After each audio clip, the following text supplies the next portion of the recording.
and welcome to Radull Live. Yes, another edition. Introducing Fatuma Zarika. Tell us about the time you were with SportPesa, because that was a good time for you. And it's because, again, you are winning. Hiyo ni kweli kabisa. Siwezi kataa ya kwamba SportPesa wakati ambapo waliingia kwa life yangu ili change kabisa, complete. Na sikudanganyi, wangekuwa mpaka saa hizi ni mbali sana ningelikuwa. Ile wakati ambapo nilichukua hiyo mshipi kukuja nayo hapa Kenya, hakuna mtu yote mwenye alishughulika na mimi.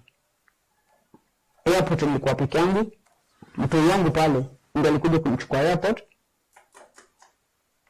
Nilikaa na hiyo mshipi miaka 2 kama kutafuta sponsorship. Hakuna mtu yote mwenye ambapo alishughulika.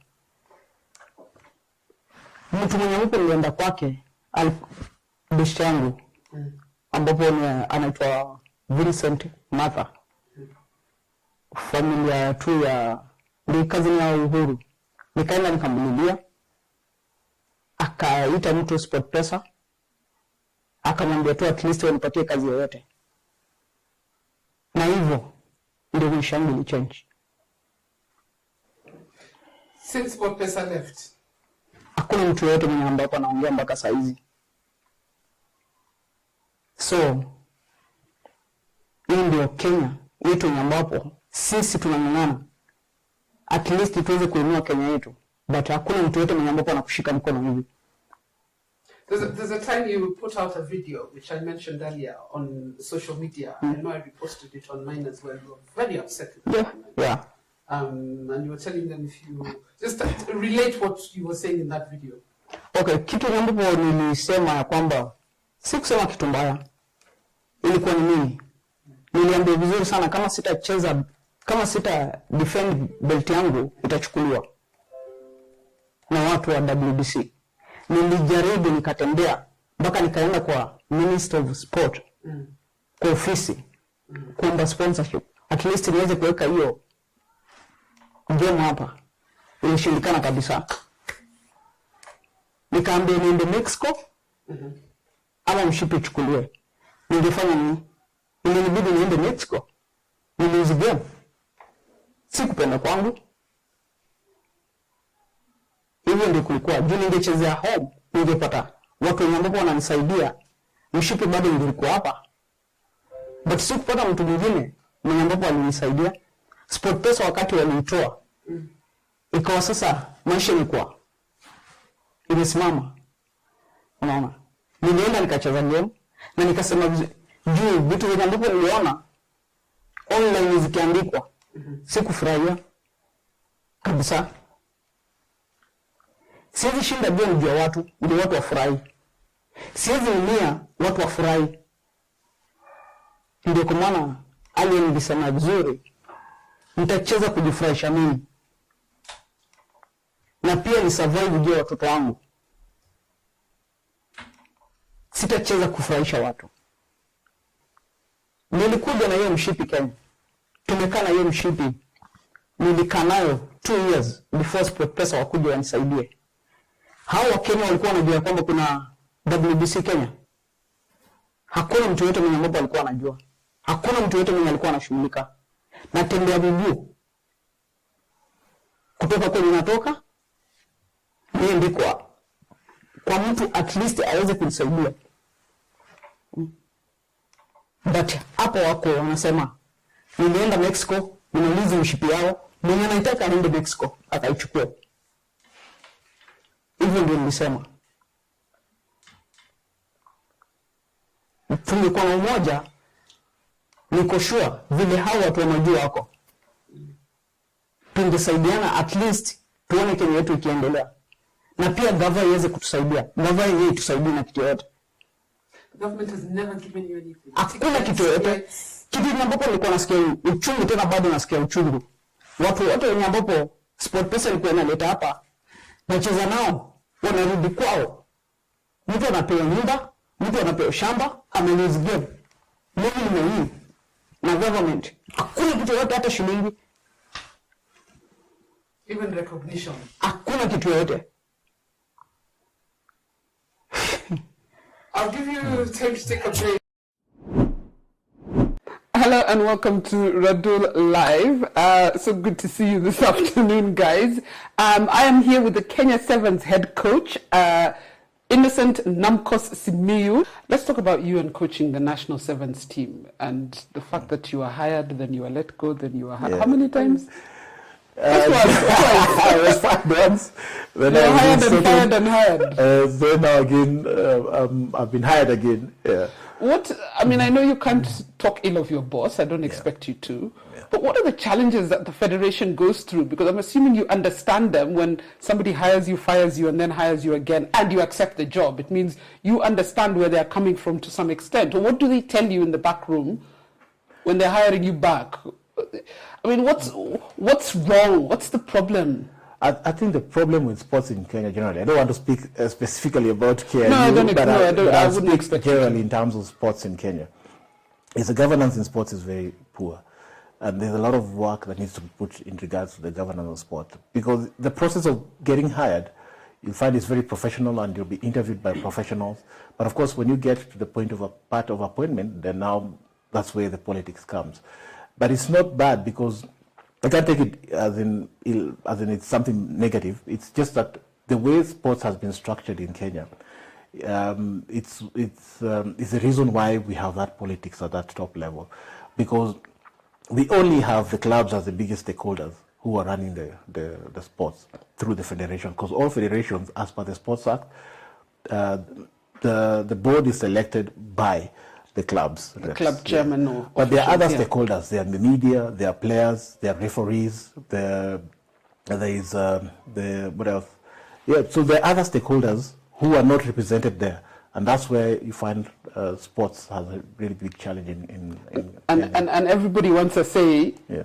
Everybody wants a say when you're being hired and fired. Yes. But for me, that's hurt us, especially for Kenya Sevens, because what we tend to see from our point of view with Kenya Sevens is we have a high, then we get a new coach, we get a low, then he builds, and then there's so for me it's not helping the game. There needs to be some stability. What do you think about that? I mean, you're a victim, if I can say so. Yes, it's very painful because coaching is not easy because it takes time to build what you want, as in terms of your playing style that you want the players to play, to push your philosophy across. It's very time consuming and takes a lot of hard work, and it becomes like a start-stop. So this coach tries, takes the team till here, then is fired, then another one has to come and start from the beginning. So the main challenge is the main thing that needs to happen is that the ministry has to look at a governance structure that is Kenya, that can work for Kenya, that can minimize or control that politics or the interests. So you have some sort of job security, at least for a time. Olympics. Last year we went for our first, sevens was finally accepted in Olympics. Yeah. So naturally it was our first Olympics in sevens. Things did not go well. I know you were not the man in charge. Yeah. No, you were not. No, you were not. You were not in charge at the Olympics. Yes, yeah. Olympics have been postponed to next year. What can we expect from Kenya Sevens this time? Or what was, from your view, where you were sitting back then, what went wrong and what can we fix? As an outsider, because I was not there, yes, I think all this thing comes down to preparation.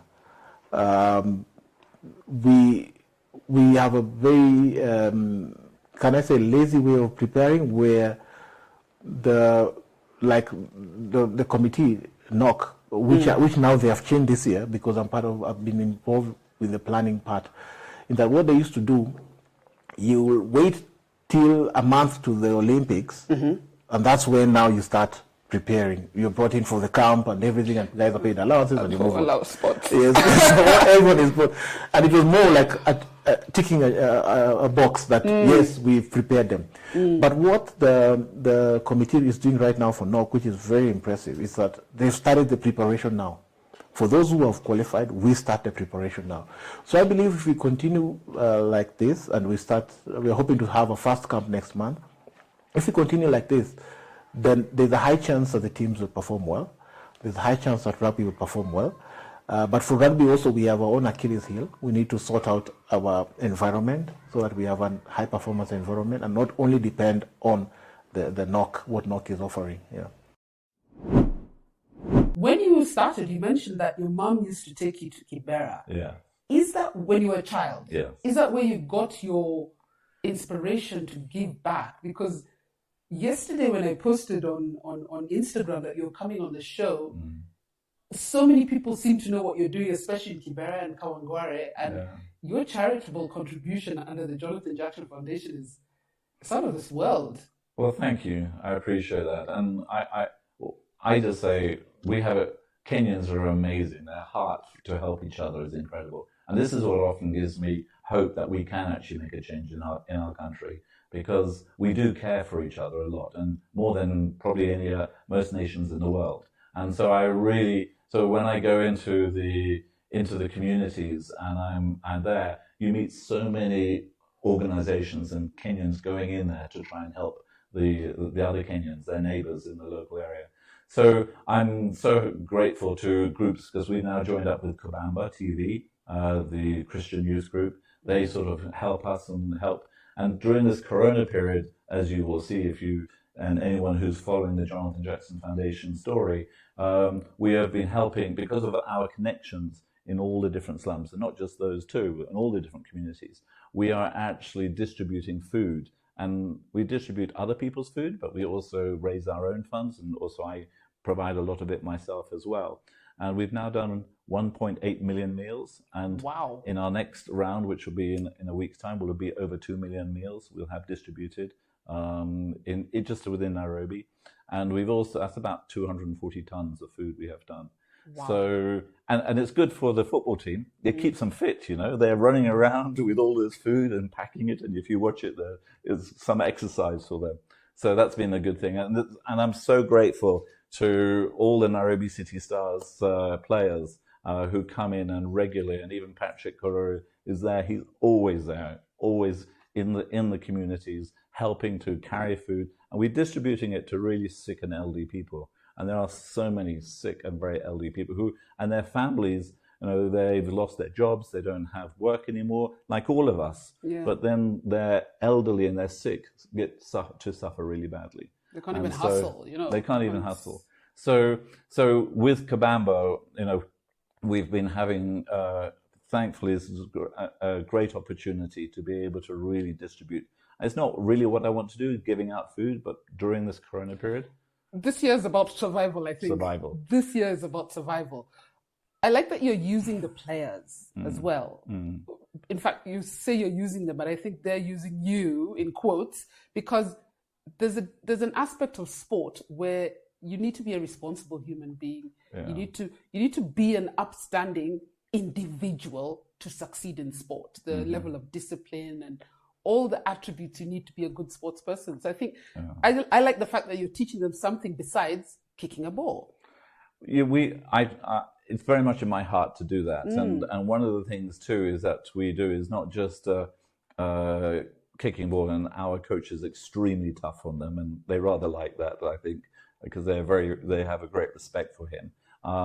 But also for me, it's also looking at what is the future life of our players. Yeah. What's their opportunity after football? And so one of the things that we do, we have a program to talk to them and introduce them to say, well, what do you want to do? What's your idea in your future? Do you want to go to business? Do you want to go into marketing? What skills do you want to give? So we try to impart to them other skills apart from football skills, so that they actually have a potential of having a job after. And also saying to them, well, what do you do with all your money? You actually earn really good money from all the winnings, because they win all the time. So I'm having to pay them. Oh, you give them match bonuses. So yes, exactly. And it's also teaching them. So don't go and spend it all. How do you save it? Save it. What are you going to invest in? What are you going to do in the future? With your money. How do you help your family? How do you think about a business after you finished your football? So these are all really important questions, which is very much on my heart, and that's what we're trying to do with them. You mentioned that you pay your players very well. I won't ask how much, but isn't it frustrating for you when you see what's happening in the world? And I'm sure you've gone to football matches or sports matches internationally, and footballers are some of the richest people in the world. Mm-hmm. But it's not the case in Kenya. So does it frustrate you on the potential that Kenya has in making football a job, because here it's still also a side hustle. All footballers have to get a side hustle to pay bills. Well, yes, you're absolutely right. It is difficult, but again, I mean, it all comes back down to us, and I'm afraid I have to repeat the same word again. It's corruption. You get sponsors. Oh, you can repeat it 10 times. I hope people are listening until they actually hear. And we need to do something because we ask, why don't we have big sponsors here in Kenya on our football players? Because if you look at international groups around the world, they're big sponsors who sponsor teams, but that's because they have transparency. There's no corruption, or very little corruption, in their organizations. And the problem here, you have had big sponsors sponsoring teams, but then they find out that the money has disappeared with all the management. The players still don't get paid, and they're getting poor players coming in, and they're saying, well, what happened to all the money we sponsored you with? And and you're not even doing a good job. And they disappear like that. And it disappears. And so therefore, sponsors have just said, whoa, I'm not interested to sponsor Kenya football anymore, or other games like that, because we just don't know where the money goes to. And this is our problem. And if we can try to change that, and I'm going to try, we are now going to be starting to talk to sponsors to come in, because we've shown a very clean balance and we're very transparent with our money. So we are very much hoping that we'll be able to show, look, if you are clean, if you don't go into corruption, you can get really good sponsorship. And then with good sponsorship, you can actually pay your players. What challenges did you face in training for qualifications for the next Olympics? The biggest thing in order to be recognized by the government to compete in a sport is you have to have the federation in check. You have to be recognized then as an athlete under the federation, and then things start moving. Now, the difficulty is archery does not have that setup. You have your rugby federation, we have plenty of football federations, so on and so forth. Archery has not been officialized in that way yet. There's no federation for archery? There is now, but it's interim. You see, now the difficulty is also the sports registrar's office is a one-person show. So that is one person who has to handle registrations of all the federations in Kenya. Wow. So going back and forth there, it's very difficult to get the paperwork in, so on and so forth. So archery is still an interim organization, which means we cannot be recognized. Yes, we cannot be we are recognized. In fact, I've had the opportunity to be recognized by the sports CS herself. And even the president, bless him, when we went for a function at State House, he actually pointed me out and said, I know this one shoots arrows, which was incredible to be recognized to that level. But you see now, when it comes to putting things down where you say we need the funds to go, it's like, but where is the federation? You cannot receive the funds as an individual. For you as an individual, Shazana, what has this sport taught you? What has this sport taught you? What has representing Kenya taught you? Wow, that's a very deep question. I think the biggest thing, to a young person who wants to get into archery, and you're trying to inspire them, what would you tell them? The biggest thing it taught me was actually perseverance. Is just keep going. But I do also acknowledge that it was that much easier for me with the fact that I had my family support behind me. Without them, I would never have made it even halfway. So I think that was the biggest thing for me. But it therefore also is that for anyone who's getting into the sport is to find that kind of support if you can, however you can, until we can get it from the places it's meant to come from. I always say representing Kenya needs a special kind of heart. Because you want the people responsible to be the ones to spur you on. But if you don't have it in you, you're not going to go very far. Not representing Kenya, I'm sorry. So you must be a special kind of human being. Thank you. I hope so. I'll have to figure that out somehow. I want to talk about Harambee Stars for a little bit, because I remember we worked on a project together almost 10 years ago, where you were, I think the government had formed some sort of body, and you were the chair of the Harambee Stars board, management board, yes. Management board, and I remember you almost tearing your hair out because you had you were can I say employed in quotes or appointed to have a role in it, but not everybody seemed to be. I don't know whether it was a political move to have a Harambee Stars board, but not really make it effective. I remember you getting really frustrated by what you want to do and what you're able to do. And you did quite a bit of marketing. We tried to market Harambee Stars together. But it's really frustrating, as you say, when only a few people within a group want the best for the game. Not everybody is on the same page. But what was your experience in marketing Harambee Stars? And what can we do to... the national team has got a lot of challenges, and as I talk about that, I'll also talk about the appointment of Ghost. I hope you don't mind. Absolutely. And one of the challenges is what you spoke about or referred to earlier, that perceptions. Every time the national team travels, or every time the national team is engaged in any tournament or whenever they they go out of the country, you have a scandal in tow, one thing or another, and over time those scandals add up. So the corporate world naturally shied away from it. Secondly, you've got performance issues.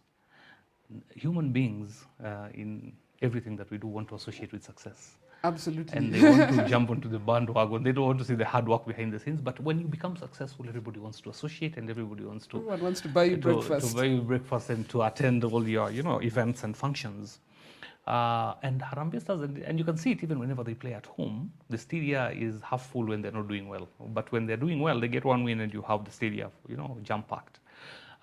So we're not consistent with our support to the national team. So accountability, transparency is important. But then the team has to perform. It has to do well. But how do you do well? If you're building a house, you have to start with the foundation. If you have no foundation, you can't have a roof. It'll crumble. The national team can never achieve anything to speak about if you do not focus on the grassroots. Where are these players coming from? Are they playing competitive football? Are they the best we can get to join the national team?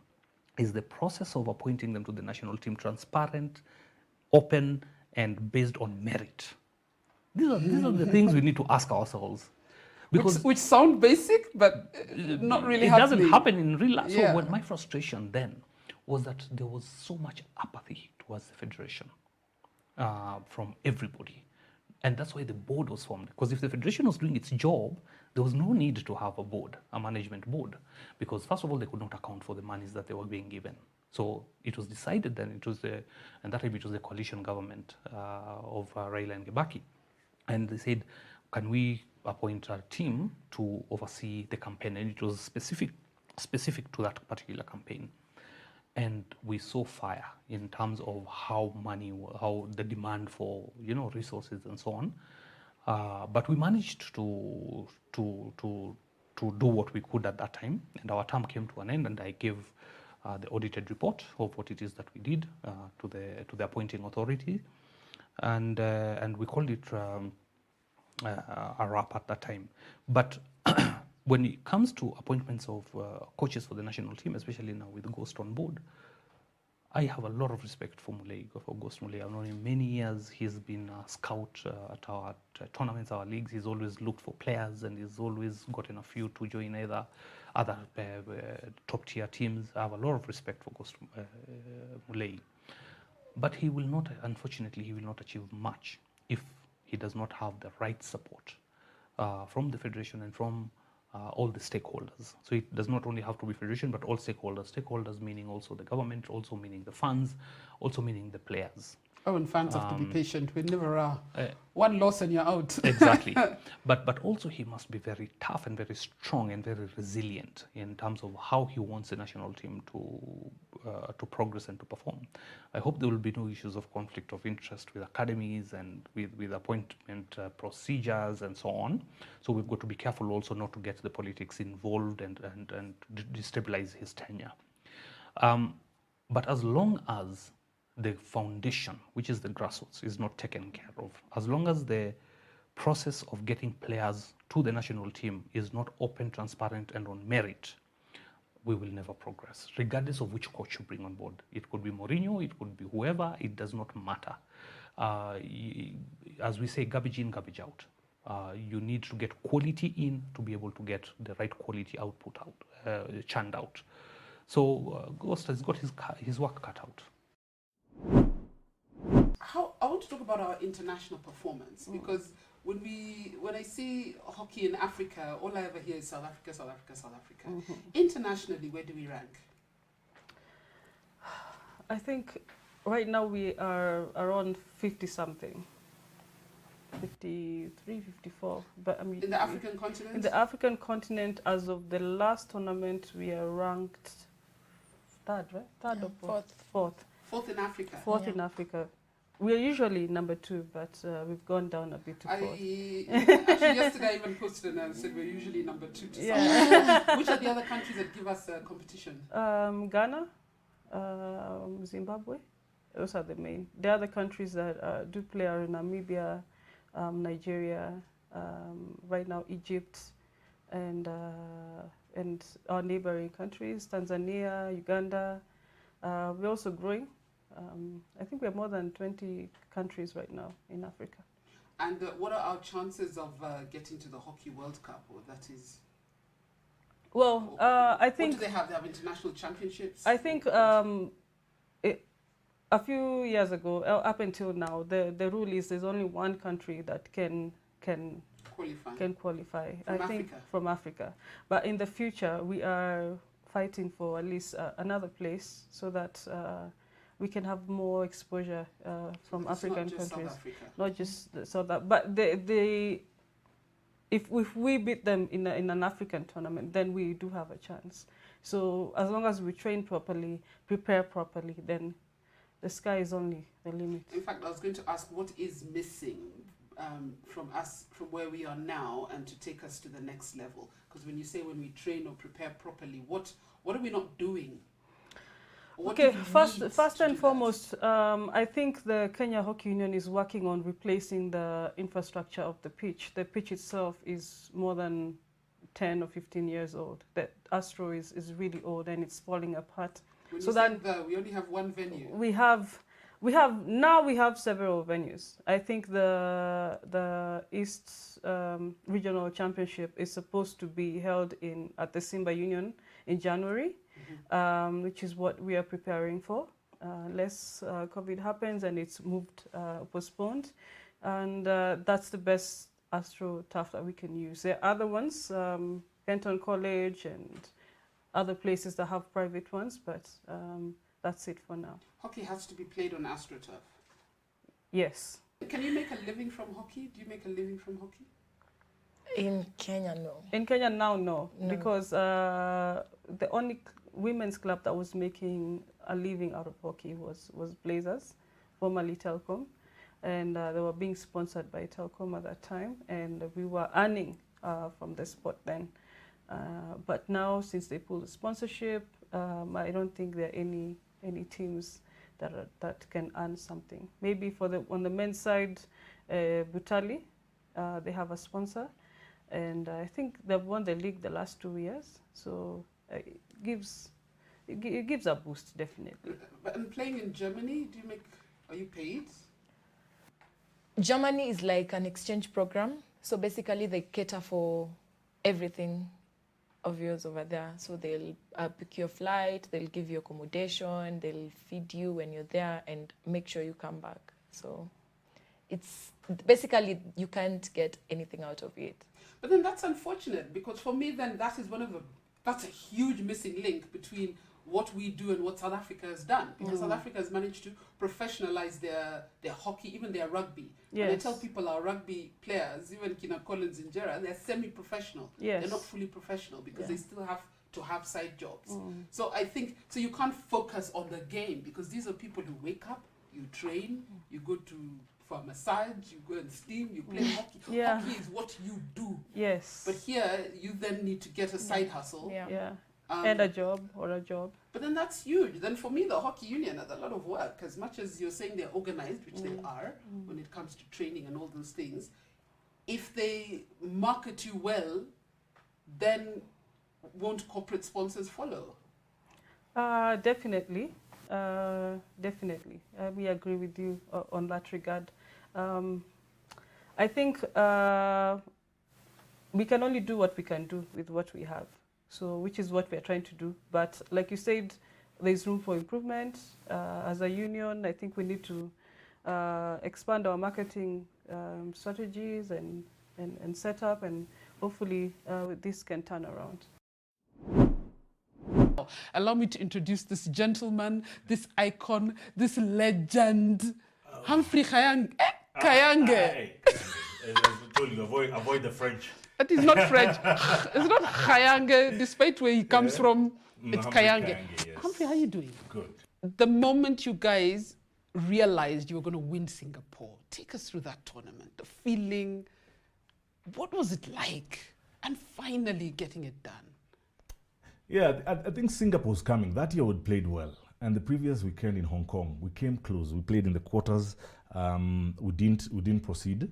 But the way we were playing and the way we had trained, we had all the belief that something was going to happen. We didn't know whether it would happen in Singapore or Paris or London later in the season. But that year we'd had a proper build-up in terms of our training, in terms of our preparation. And mentally we were strong. So all the teams we were playing, we knew we had a chance.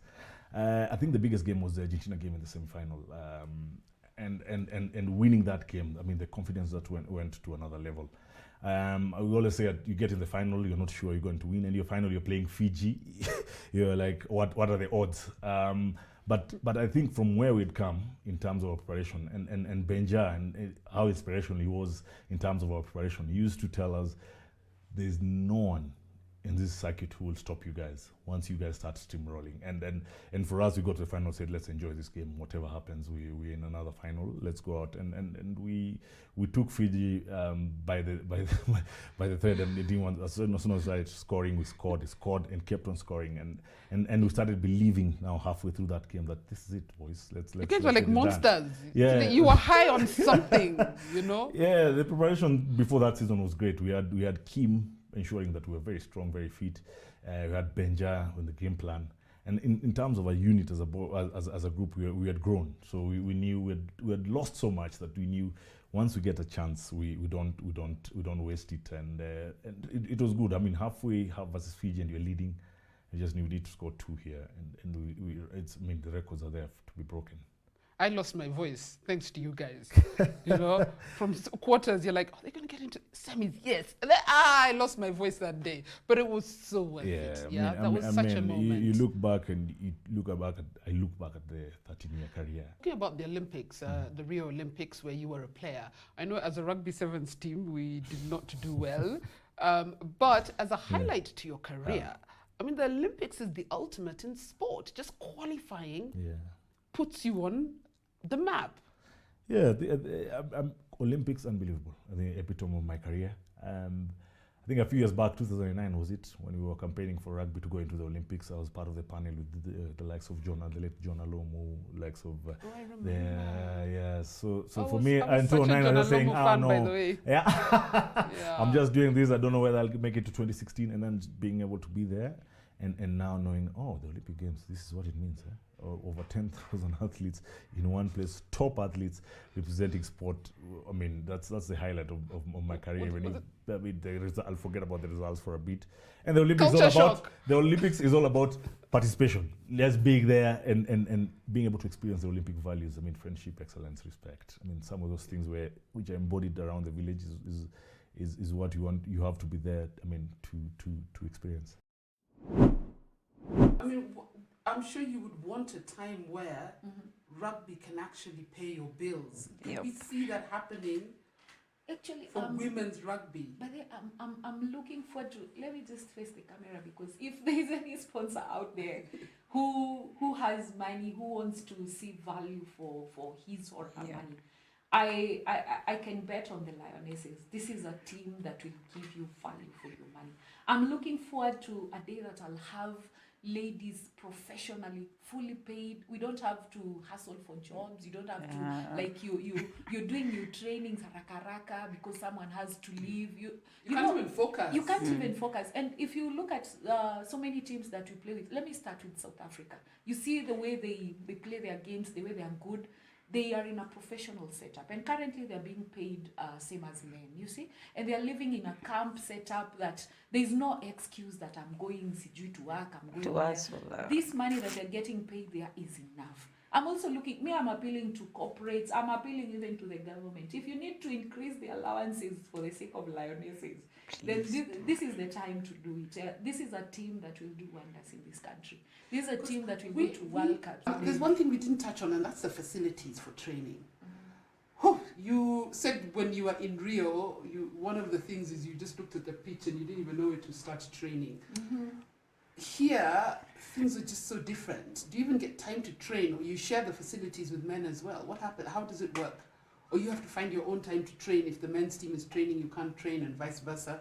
And what are your comments about the standards of our facilities? We train in shifts, and sometimes on different days. If we collide, sasa we share. Ni shift, tuna share.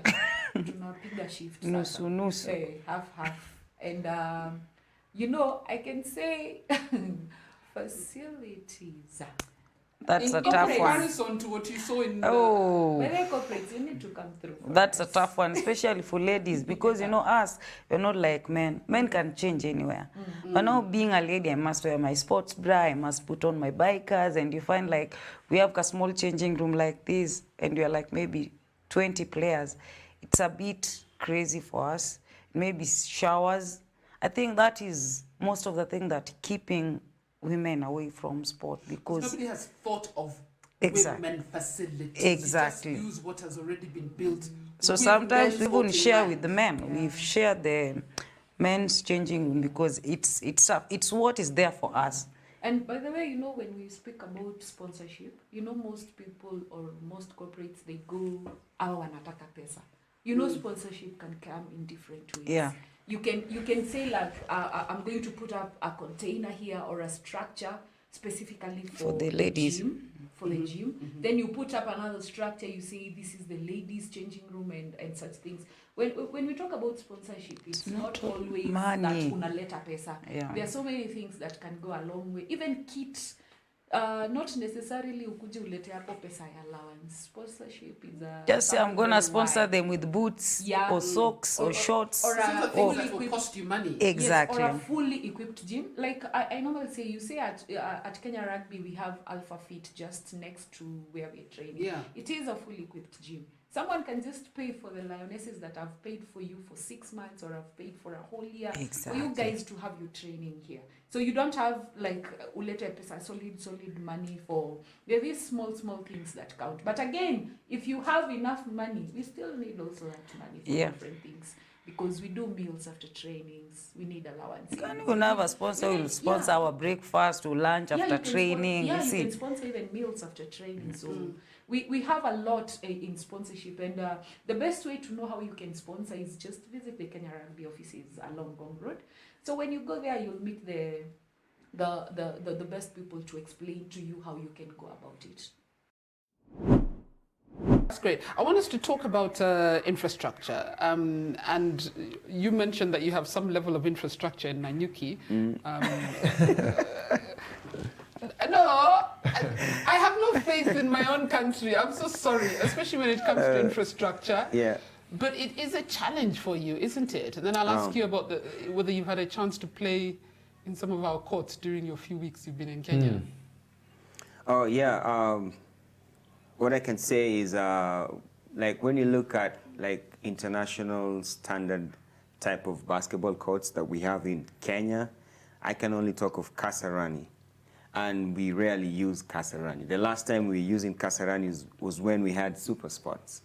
And then ever since that time, we just see Kasarani when we drive by Thika Road. But why don't you use Kasarani for the league? Because I know you do use Nyayo. Yeah, we do use Nyayo. Nyayo is decent, but it's not international. It's not of international standards. And then Oh man, I don't know. You see, the location of Kasarani, when you compare it with the location of Nyayo, you'll find that's the main excuse that we get. We don't use Kasarani because it's on the outskirts of Nairobi, but Nyayo is, you know, centralized. So that's why we play most of our league games there. But besides that, when you talk of indoor courts, I can actually count them, the ones that we have in Nairobi. So most of the courts that we have are outdoor courts, and you know, something should be done about that. And then I've seen in communities, especially in Eastlands, they've done like really good courts like Diwapa at Umoja. You know, we have like basketball courts, and they serve those communities well. And when you go to Langata, there's also a public court there, and the guys who normally use the court in Langata, they've even gone even further to put rubber on it, which is really, really nice. That's the, what's it called in Langata? The place where they play tennis as well. The tennis No, it's not. That's not the club. That's Sadili. Yeah, Sadili. No, it's not in Sadili. No, this is just a public court that anybody can access at whatever time you want. So the guys, they actually came together and put a rubber on top of it, on the concrete. That was really, really nice, because most of the courts are either tarmac or concrete. And you know, when you play on such kind of courts, over time your knees get a lot of beating. So they're not so friendly to your knees. Yeah, but at least some people are trying to do something. My take is, let's have at least one international court that we use, and you know, if we can cover most of the courts that we have, that would be nice, because they are actually outdoors. So when it rains, you don't get to play ball.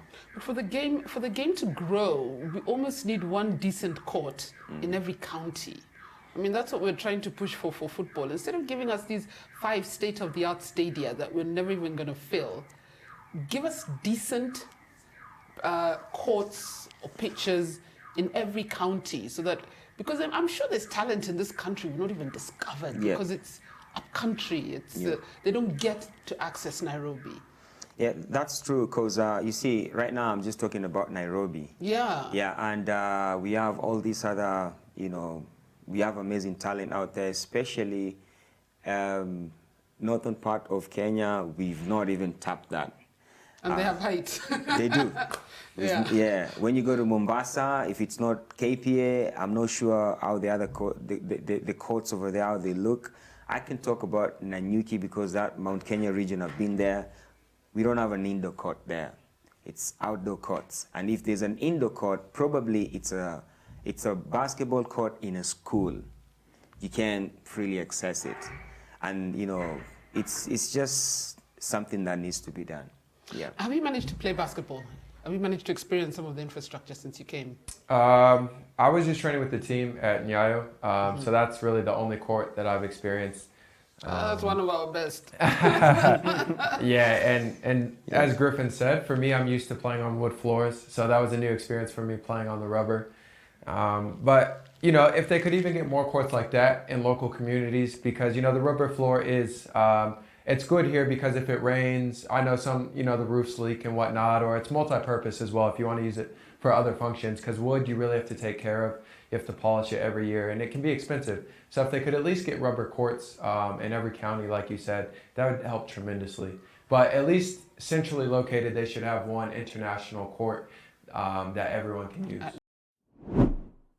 I must applaud you on the Women Premier League, because Women Premier League has never been organized, and it started about 10 days ago. My issue has always been with the way the new set of Harambee Starlets was handled. We had the girls who qualified us who did really well in the regional Sakafa tournament. About 2 years ago, I hosted them on my radio show.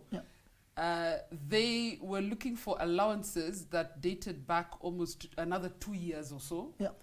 And they said that when they became vocal and asked for their allowances, they were just not called up to the national team. So let me explain to you. And we went and got new girls from... So let me tell you, Radull. We found ladies, and I don't need to recount to you where we found our ladies. We found them in the changing rooms of Kasarani, sleeping in changing rooms with water dripping with their coaches when I took office. And I can recount so many things. It was pathetic. It was so bad. They used to wear the same kit as Victor Wanyama. We used to wash our kit for Harambee Stars and give to our girls. That's where I found our girls. We took them up and we said, we're going to treat you in the same way we treat Harambee Stars. Put you in hotels, fly you when required, pay you your allowances. But when we took office, we also said to everybody, listen guys, the level of debt here is humongous. You're going to have to bear with us to steer the ship forward, yes, but also to take care of you. But important to go to competitions because that's what's going to build us and you. And we agreed that from the beginning. And I said to these girls, I'm giving you my own money today because we have no money. And you can't go home hungry. But I'm telling you that I can't give you all of it. Well, you'll be coming to competitions, we'll be paying you as we stagger, and you will get paid. And always, whenever they came, we never gave them all of it because we didn't have it at that time, but we gave them something. That's one. Two, when we went to the ministry at that time, they said, bring everything you have for the girls. And I can tell you, we are organized. We made everything, and we gave them to the ministry. And they told us, okay, don't pay. This is our debt. We're going to pay this debt. I went live on radio with this, and I said to guys, we have not refused to pay these girls. We'll pay them. But the ministry took responsibility. We don't have the money to pay the boys, to pay the... For example, even at that time, Radull, referees were not fully paid. And how we agreed is that as we get out of debt, we'll be paying you, but also maintaining your competition. You won't be getting all your money all the time. And everybody understood that. Our problem was not that. Our problem was when they didn't get their money, instead of coming to us as we always do, because whenever they come, we say, okay, guys, sit down. We don't have 1 million today, but we have 250,000. Here it is. We've always been doing that. So why don't come to us first, and then when we refuse, then you can shout. That was the issue, Radull, at that time. And what did we do? We said, okay, fine, the guys have said this. We went back to the ministry and said, guys, are you going to pay? And until today, Radull, they refused to pay. So what do? We said, this girl, because now they created that acrimonious situation. They were playing, never had all their money, used to get some good money, and incrementally were doing it. We said, because some of them cannot be in the team anymore, we create a new team. And you know what? The team that came on board won Sekafa. The team that came on board was paid all its money over time, not at once, because at once was not possible. I acknowledge you looked after the girls who came in. Yes. But the girls who were left out have completely been abandoned. Not I know for a fact, I acknowledge that the ministry did say, the former PS, yes. Professor Kaberia, yes, did come on national radio and promise to pay the girls, yes. And he kept saying next week for about 2 years. Yeah. But what these girls keep telling me is that we can't go to the ministry as ourselves, and when we go to FKF says we have no money, but nobody's following up this issue, because it's now 4 years that, in fact, a year ago they said, you know what, Radull, stop following our money, we'll just let it go. And it's like 120,000 shillings for like 10 girls. So 1.4 million can actually resolve that problem. And I thought, at a time like when you got that, I think it was 240 million for Harambee Stars before they went to AFCON, I'm sure just 1 million could have been removed, settle that debt. So let me explain to you. First of all, these girls, from time to time, they have come to FKF as I speak to you, and they have been paid their money. You need to go back and check how many have been paid. All right. Personally, when you follow the issue, I picked up and paid several of them. That's one. Two, and this is where I told you, sometimes you need to find out something before you can touch it. When you get government money for Harambee Stars to Comoros, you cannot take 50,000 and deviate it. You will find me in DCI very quickly. Why did I go to DCI? Because people said I took the money for AFCON and put it in something else, only for them to investigate for 1 year plus and not find anything. So when you say that you can take this money and give the girls, it's actually very hard to do that. All right, but I take responsibility and say this. These guys have come to you, and I've said to them, some of them personally said, you don't need to go to radio. come to us. What is the problem? Here is your money. Come at this time you're going to get. Some of them never came until today. And we're still willing and saying, they've been tired of knocking on your door. Nick, I don't chase death for 2 years. By the way, I don't chase death for 2 years. No. What they also didn't tell you is what they got from the national team. They told you what they didn't get. But they didn't ever tell you also what they got. They earned what they got. And when Larry says all of us, there are many, eh? Like, you're how many? 10, 12 or 15? I lost count. Let's just say, wakileta signatures, hiyo BBI itapita. Itapita. Swing vote.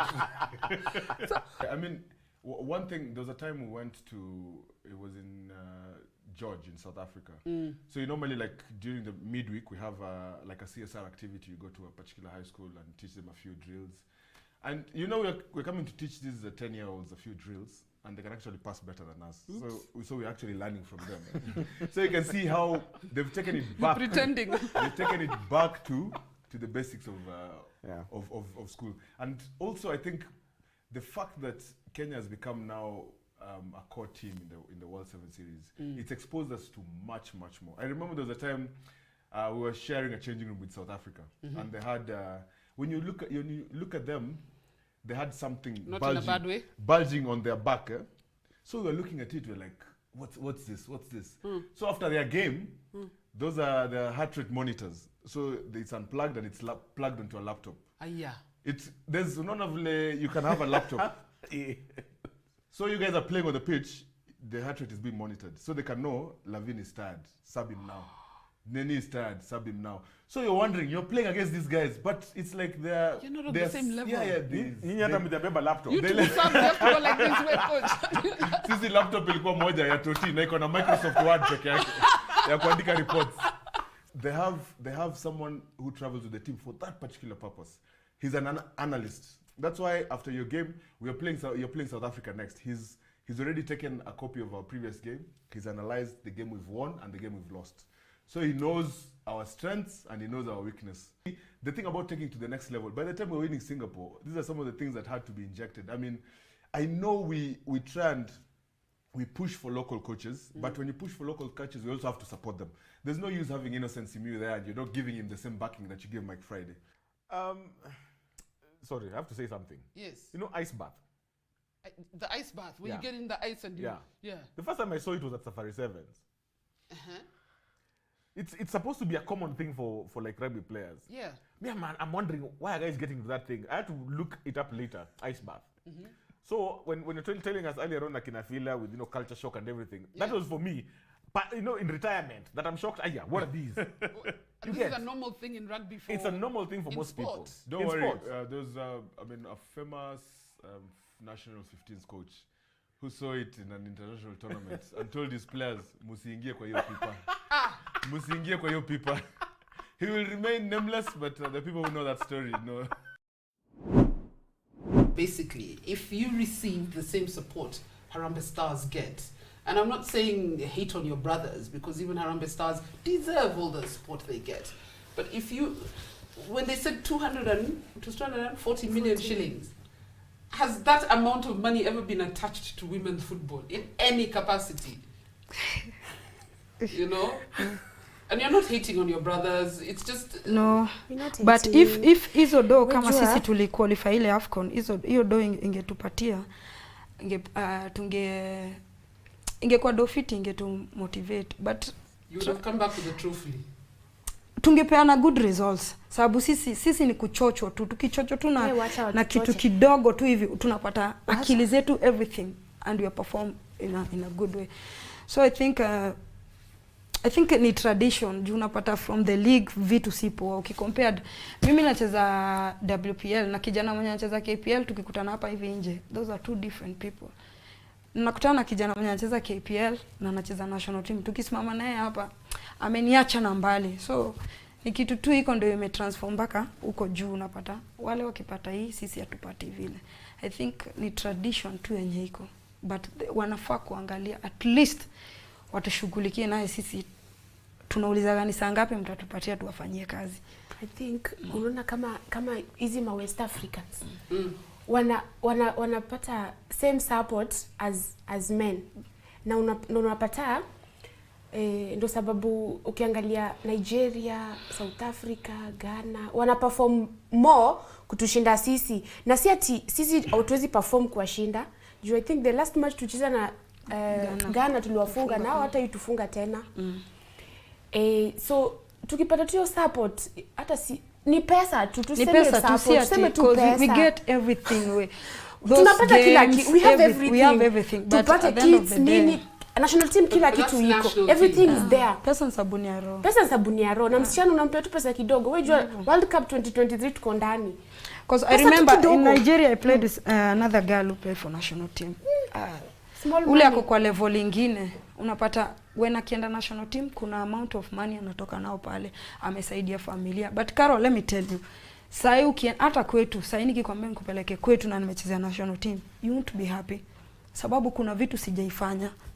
And I think kuna leo umetoka national team hujatoka na do, siku hiyo nyingine hujatoka na do. Kwa familia mtu anachoka na wewe, unaweza pata ukipata ule mtu mwenye anangojaga downfall yako atakujibu vibaya mpaka you give up on what you're doing. So I think ni do tu ndio inatuseparate hapa. Si vitu zingine tunapata, ni do tu. This is Coach Liz Mills. Hi Liz, how you doing? Hi, I'm good, thanks. How are you? Thanks for having me. It's good to see you in a different pose than this. Hey. As any pose we know. Iconic. Women power. Team manager Maxine Milimu. Yes. Hi Maxine, how are you doing? I'm good, Carol. So Australia is well known for developing players and coaches. So we pioneered the concept of long-term athlete development, which is providing a pathway from grassroots development all the way to elite. And even if you're not elite, there's a pathway for social development as well. And so I think the KBF needs to have a serious look at how they can develop a system that allows players to develop from that very first early stage of grassroots development into the Morans or the Lionesses. But I also think there's so many great young coaches here in Kenya that I've had an opportunity to have a chat with, like Coach Collins and Coach Z, who does the coaches chat. It's about actually providing opportunities for young coaches as well. I feel like, and this is across Africa, the whole, obviously you respect your elders, but this resting on your morals just because, I'm 40 and I've coached for 20 years, but how have you developed as a coach in 20 years? There's a lot of coaches here who did programs in the US or Europe 20 years ago, but what have you done since then? Whereas the younger coaches here are hungry. They reach out, they want to get better. They're not resting on their laurels. And then how do you incorporate those young coaches into these long-term athlete development pathways? That's something that really needs to be addressed by KBF, more so than anything that we're doing, to be honest. Because it was 28 years since we qualified for AfroBasket. Well, we want to have 20 years of successive AfroBasket appearances. And that starts with grassroots development right now. With your experience working in Europe, playing in Europe, I'm assuming the teams you played for, they all have youth structures. Yeah. And that is something I've seen here in Kenya. We're not so strict about it, that Premier League clubs, for example, need to have youth structures. How was it of benefit when you were abroad, and what can our clubs here do? The youth structures are important because, like for us, we learn football the street way. Just like, okay, you go get a ball, you play, so you learn your stuff the street way. But that's good.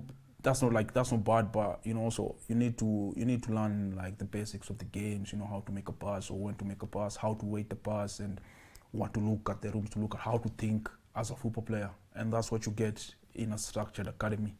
So there. It is important, and when I went to Norway, I was 20, 21, 22, but in terms of development, I was 16, 17. The things that I lacked, I was like, and that's not good. So a 20-year-old at that time playing at the highest league in Norway, he had learned all the basics when he was because like at the highest level, the coach has no time to teach you the basic stuff. He wants to, like now at the highest level, the coach is working now on the intensity, like his philosophy, how you want to play, how you want to. So he's expecting not teaching you the how to pass or which room to cover when you're defending or how to those kind of stuff. The coach he has no time to do that because for him his job is dependent on results. If he doesn't produce the results, he gets fired. And like he's coaching there, he's working for his mortgage, for whatever, so he has no time for that. He's not there to teach you. Yeah, so all those things are being taught at the academy. He's expecting you to have learned those things at an early age, and for us, if we don't have those things, then like having players, we would be having accidents. We'll be having like, okay, we have a goalkeeper in 2-3 years who can go and play in Europe for over 20 years. In the next 16, 17 years, then we get another Gabe or another Olunga, just like it will just be accident. So we're fluking it, basically. Yeah. We're fluking it. How did you manage to stay in Europe for so long? Because we have too many players who go one season, they're back, one season, they're back. If they even manage a season. Trials, some don't even pass trials. It's hard work. It's hard work. It's discipline. And these are the things that you're being taught. For example, you're being taught at the academy. For me, I had just to learn it, just for example, looking at Cristiano Ronaldo or at that time, Peter Cech. It's like, how can this guy be able to play at the highest level for so long, playing 2-3 seasons without being injured? Then you start asking questions, you have to do research. Okay, you have to sleep on time, you have to eat, you have to do this, you have to do that. And then you start implementing this because talent alone is not enough. So it's just how you take care of your body, how you work, and like when you go to Norway as a player, as a goalkeeper, you have to work 10 times harder than a homegrown player. Because when you go there, even when you're equal, if you and a Norwegian kid, you're on the same level, he's better than you because he's Norwegian. So you have to be like way above him. Yeah, just way, like you have to be like 3-4 levels above him for you to be seen as good as him. So then now, like, this is equal playing ground. This, he's above you, so you cannot be at the same. You have to work twice as hard. Yeah, you have to work twice as hard. That's why you see me always in the gym sweating and this kind of stuff, because you know that the moment you don't perform, you're done. In fact, because people like someone like Cristiano Ronaldo, people say that I think it's a fact though, that he's the first on the pitch and the last out. Yeah. Despite the fact that he is so good. Yeah. But if you want to distinct yourself from the rest, you have to do that. And I'll give you an example. The first day I signed my contract for Moss, the players were not doing it like it wasn't like intentional, but they're just training starts at 9 or training starts at 10. You have to be there. All of them, they were there at 9. For me, I come from Kenya, I used to play for Mathare United, so we just lived in Park Road, just behind Goa. So like when people are warming up, that's when I'm jumping the wall. So I took the same mentality to Norway, and I always felt that when training started, I was always like playing catch up. Everything was fast, but then what coming to the pitch an hour before, what it does, it's just like subconsciously you start picking up, you start like tuning yourself, getting ready, getting into the zone, getting into the area, and then when training starts, you're there. So I was like, I think it was just like a few weeks ago, I was like, okay, I think it was just coincidence. I was like, okay. It's also embarrassing to always be the last one. Yeah, just like you're shy, you're coming in, and then there's like tail between your legs. Yeah. So I was like, okay, I have to be a bit earlier because I'm also shy. I'm shy. So I have to be a bit earlier so that to avoid always being on people's eye when you're coming in. And all of a sudden I just started to like see I started to enjoy training more. I was at par, my performances in training were improving. I was playing better in games, and I was like, wow. Then all of a sudden you start to research, and you're like, okay, you need to be there early, you need to prepare well. So like Ronaldo, you come back, you come in early, you leave late. Actually, it's just the same principle as the Macho Piwachu. Yeah, they are always if class starts at 7, they're there at 6. If it ends at 5, they stay. Yeah. And that's why I didn't want to go. That's like that's why like I was not a fan of school. It was like to be I thought like if I go and play football, I don't have to do this because football just go and play.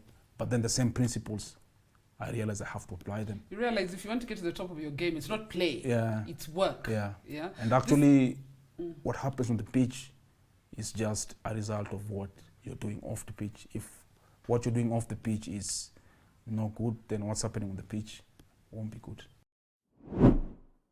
Means you can actually talk to us from the other side. Yeah, you see, as sports people, we always say, why do these corporates not sponsor us?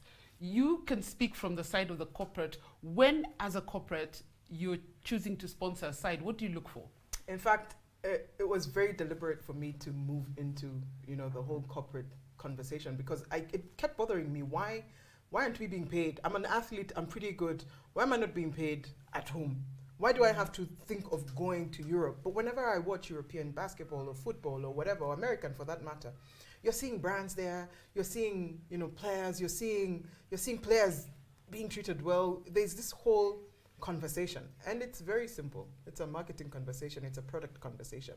So as a brand, I want to understand what value are you giving me. I'm not in the business of helping. I'm in the business of selling my product. Selling whatever my product is. I'm in the business of selling. But if your values align with my values, and if your game, if your entertainment value, whatever it is that you're providing connects with my brand, then, and there's many people consuming you, then if it's cheaper for me to be working with you as a sport, then I'm going to put my money behind your sport than put it on advertising, say. And sometimes it's not even a matter of just being cheap. It's really a matter of the engagement.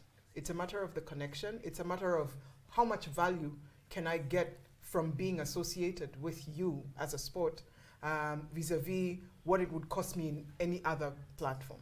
So that's what brands think about. And we've unfortunately been unable to understand that. There's a consistency conversation to that. You can't just wake up today and say, oh, we want brand X to work with us. Brand X will say, yeah, you had one event that was good, but how consistent is that? How much value can we be able to give you, and how much can we be able to get in return? I want to talk a bit about the Kenyan Premier League and the fact that here we have a league which primarily feeds the national team. Fine, we have all you players who play internationally, but we seem to be struggling. Apart from Gor and AFC, we have a big problem when it comes to fans, and all the clubs, including Gor and AFC, have a big problem when it comes to financing.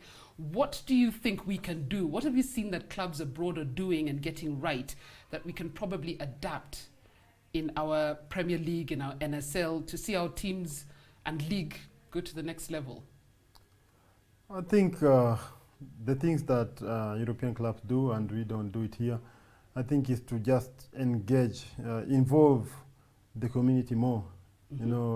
Getting them to sign in, to register the members of the club and like fan club, and then from there in one family you can get maybe 7 people, with the academy. Just let them feel like they're connected to the team, get them involved, and like that, that's how you create fans.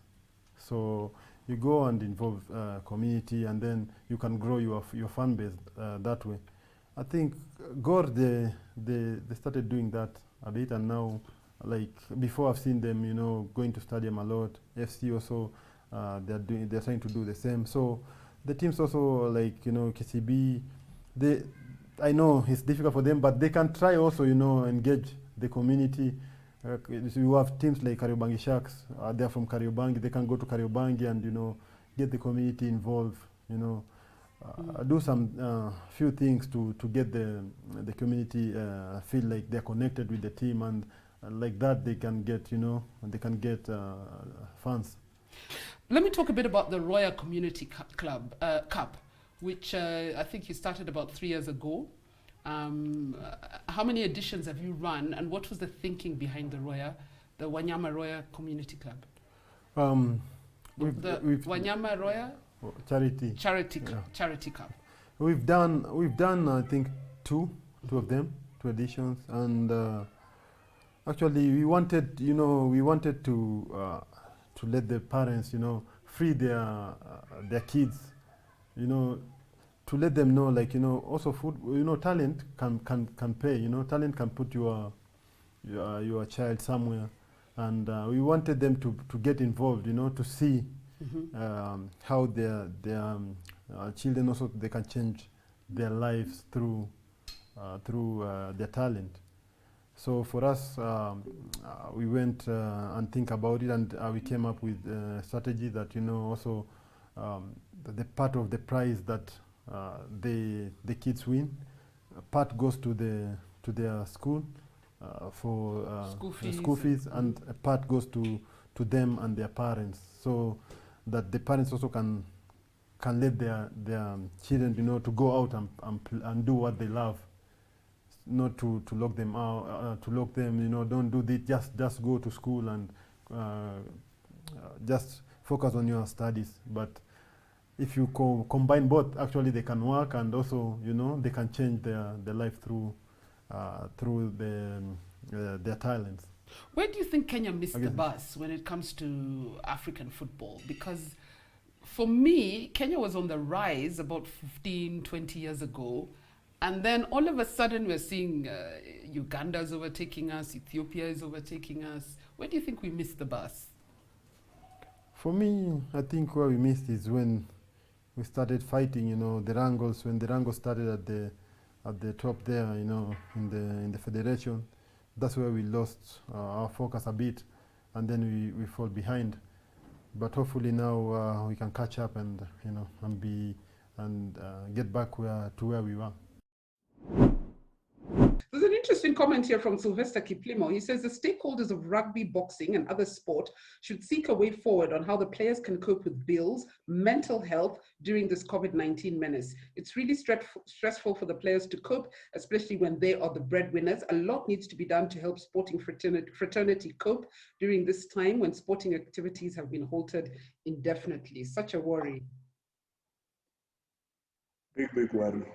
Big worry.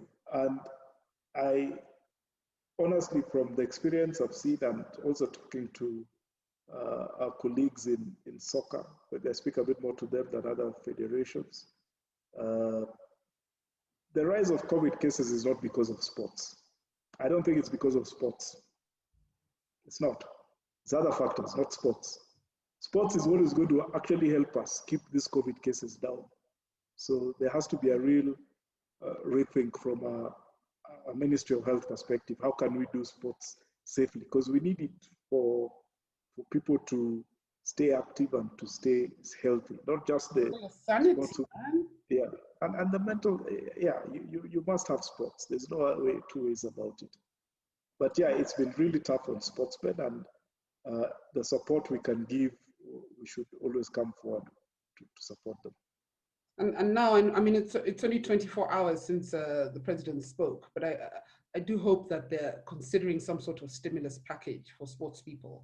But as you say, I do think sports people should be prioritized for that vaccination, So yeah, that, I think, but by my estimates, we probably have 100,000 sports people. If you say adults who are playing in competitive leagues, KRE will probably have about 8,000 or 9,000.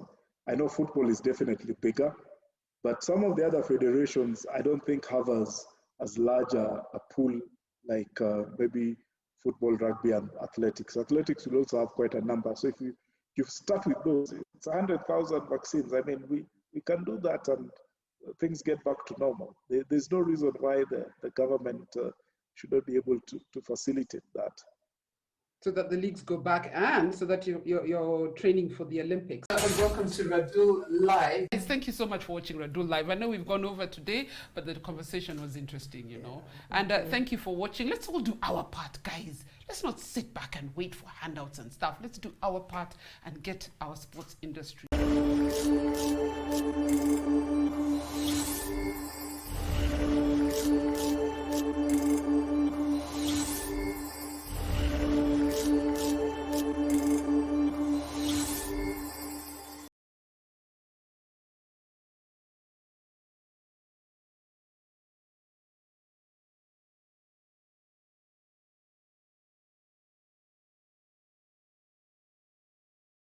Thank you so much for watching Radull Live. I know we've gone over to today, but the conversation was interesting. And thank you for watching. Let's all do our part, guys.